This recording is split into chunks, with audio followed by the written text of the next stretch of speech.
अस्सलाम वालेकुम, कैसे हैं आप सब? मैं हूँ रुबीना और आप देख रहे हैं कुक विद रूबी। तो आज हम बनाने जा रहे हैं आलू की भुजिया।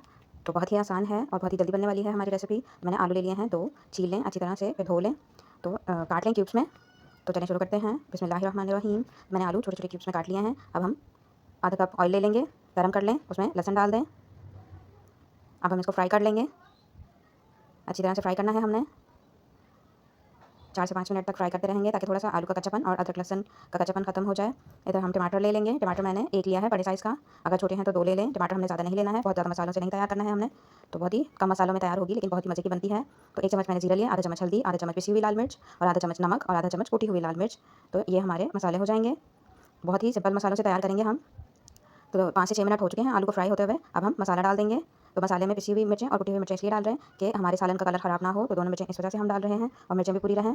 तो अब हम इसको फ्राई कर लेंगे। 4 से 5 मिनट तक मैंने फ्राई कर लिया है। तो आपने भी इसी तरह 4 से 5 मिनट तक अच्छी तरह फ्राई करना है टमाटर और आलू को, ताकि हल्का सा नरम हो जाए टमाटर।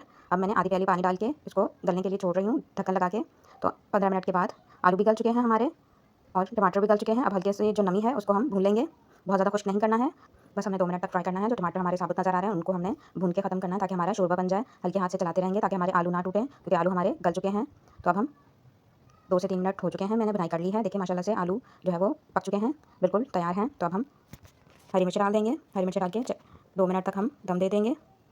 तो माशाल्लाह हमारी तैयार है बेहतरीन सी भुजिया। अब हम धनिया डाल देंगे, बस 1 चम्मच तक, बहुत ज़्यादा धनिया नहीं डालना है हमने। तो अब मिक्स कर लेंगे। अब हम चेक कर लेंगे इस जगह पे कि हमारे सालन में नमक कम तो नहीं है। आप चेक कर लीजिएगा, मेरा परफेक्ट है, मैंने चेक कर लिया है। तो माशाल्लाह से तैयार है। मेरे चैनल को सब्सक्राइब कर लें, बेल आइकन दबा दें। अगर आपको मेरी वीडियो अच्छी लगती हैं तो मुझे ज़रूर बताया करें आपको मेरी वीडियो कैसी लगती हैं।